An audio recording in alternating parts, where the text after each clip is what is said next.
আমরা প্রতিটা বাঙালি সারা বছর যেই সময়টার জন্য অপেক্ষা করে থাকি সেই সময়টা প্রায় চলেই এলো। শারদীয়ার অনেক অনেক শুভেচ্ছা ও ভালোবাসা নিয়ে আজকে ভিডিওটা শুরু করলাম।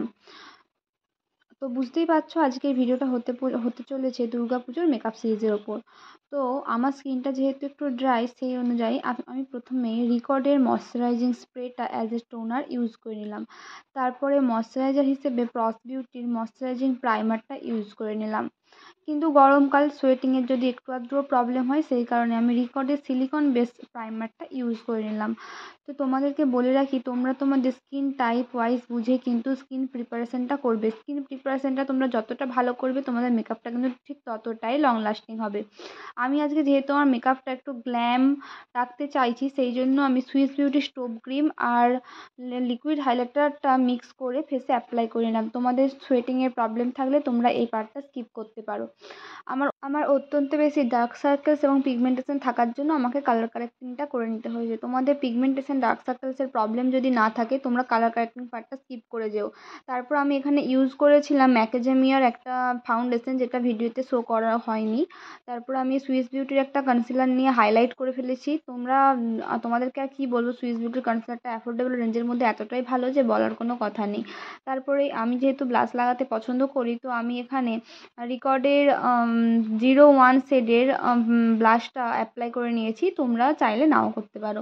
তারপর আমি মেকআপ স্টুডিওর পাউডার দিয়ে ভালো করে পুরো বেস মেকআপটাকে লক করে নিচ্ছি। তোমরা যে কোনো পাউডার এখানে ইউজ করতে পারো, যে কোনো ট্রান্সলুসেন্ট পাউডার ইউজ করতে পারো। আর পাউডারটা খুব কিন্তু চেপে চেপে অ্যাপ্লাই করবে। তারপরে পুরো মেকআপটাকে আমি পিএসসির মেকআপ ফিক্সার দিয়ে সেট করে নিলাম। এখানে আমি আই মেকআপ শুরু করে দিয়েছি। আই মেকআপটা আজকে একটু ফাস্ট ফরওয়ার্ডভাবে দেখিয়েছি, তোমরা দেখে নাও। আর যদি তোমরা এই আই মেকআপটা ফুল ডিটেলে দেখতে চাও আমার কমেন্ট বক্সে ইয়েস কমেন্ট করো, তো আমি ফুল টিউটোরিয়ালটা আপলোড করে দেবো। তো এখানে আমার আই মেকআপ কমপ্লিট হয়ে গেছে। তারপর আমি করে নিচ্ছি কন্ট্যুরিং। আমার ফোরহেডটা অনেকটা বড় থাকার জন্য আমি একটু ভালো মতনই কন্ট্যুরিং করে নিলাম। আর তারপরে ইউজ করে নিচ্ছি ব্লাশার। তো আমি এখানে বলে রাখি ব্লাশার আর কন্ট্যুরটা ইউজ করেছি আমি ইউ ক্যান বির ব্লাশার অ্যান্ড কন্ট্যুর প্যালেট থেকে। পুরো মেকআপটাকে আমি একটু ন্যাচারালি ডিউই এবং গ্লোয়িং দেখানোর জন্য রিকর্ডের শিমারিং ফিক্সিং স্প্রেটা অ্যাপ্লাই করে নিলাম। তোমরা দেখতেই পাচ্ছ স্কিনের গ্লোটা কতটা বেশি বেড়ে গেছে। তারপরে হোজোর হাইলাইটার ইউজ করে নিলাম। তোমরা এখানে পারলে সুইস বিউটির হাইলাইটারটা ইউজ করতে পারো, যেটা অনেকটাই অ্যাফোর্ডেবল রেঞ্জের মধ্যে। তারপরে মেবলিনের কসলর মাস্কারা দিয়ে আমি ভালো করে ল্যাশগুলোতে মাস্কারা লাগিয়ে নিলাম। দেন আমি চোখগুলো একটু বড় বড় দেখানোর জন্য রিকর্ডের বেজ শেডের কাজলটা ইউজ করলাম।